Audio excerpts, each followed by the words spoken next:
Hi నమస్తే, నేను మీ రాజగోపాల్ రెడ్డి కార్వేటి.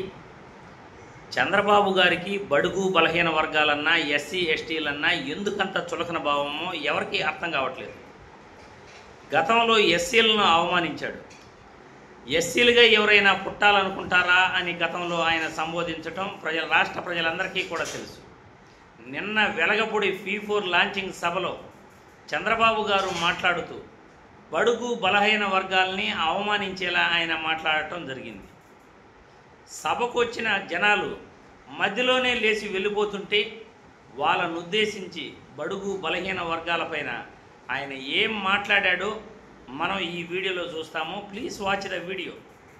ఇలాంటి బడుగు బలహీనులంతా కూడా వాళ్ళ ఆలోచన అంతా ఆ పూటకే ఉంది, చెప్పినా కూడా ఆలోచించరు.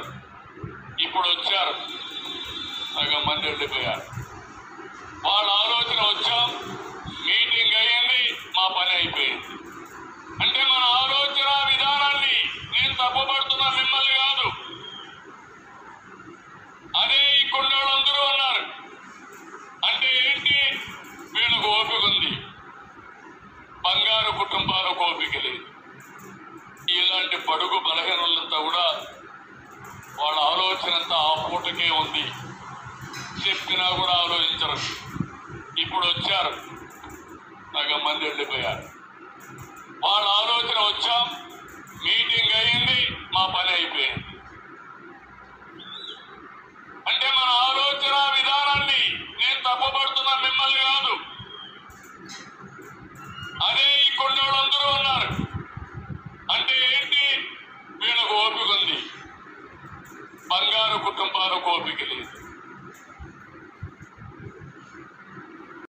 చూశారు కదా, బడుగు బలహీన వర్గాల ఆలోచన విధానం అంతా ఇలాగే ఉంటుంది.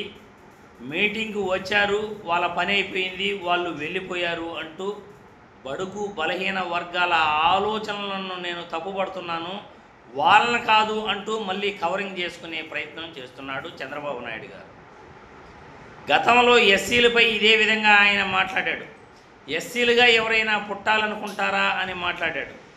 ఈరోజు వెలగపూడి P4 లాంచింగ్ సభలో మళ్ళీ బడుగు బలహీన వర్గాలను ఉద్దేశించి ఈయన మీటింగ్ సక్సెస్ కాలేదని, ఈయన మీటింగ్లో ఆద్యాంతం పూర్తిగా కూర్చోలేదని, మీటింగ్ పూర్తిగా కూర్చొని వినకుండా మధ్యలోనే వాళ్ళు వెళ్ళిపోయారని, బడుగు బలహీన వర్గాల ఆలోచనలంతా ఇదే విధంగా ఉంటాయి, వీళ్ళని ఎవరూ మార్చలేరు, వీళ్ళ మైండ్ సెట్ పైన నేను మాట్లాడుతున్నాను, వీళ్ళ మైండ్ సెట్ అంతా ఇదే విధంగా ఉంటుంది, వచ్చామా పని అయిపోయిందా వెళ్ళిపోదామా అనేటట్లు ఉంటారు, ఏ పూటకు ఆ పూటే వాళ్ళ ఆలోచన విధానం ఉంటుంది అని చంద్రబాబు గారు మాట్లాడిన మాటలను నేను తీవ్రంగా ఖండిస్తున్నాను.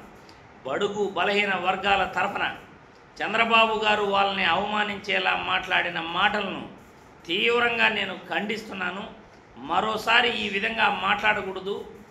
ఒక రాజకీయ నాయకుడిగా, ఒక రాష్ట్ర సీఎంగా మనం 10 మందికి ఆదర్శంగా ఉండాలి, ప్రజలందరికీ ఆదర్శంగా ఉండాలి. కానీ మనం మాట్లాడే మాటల వల్ల మనం బడుగు బలహీన వర్గాలనే కాదు, ఏ ఒక్క కేటగిరీని కూడా అవమానపరిచే విధంగా ఉండకూడదు అని ఈ వీడియో ద్వారా తెలియజేస్తున్నాను.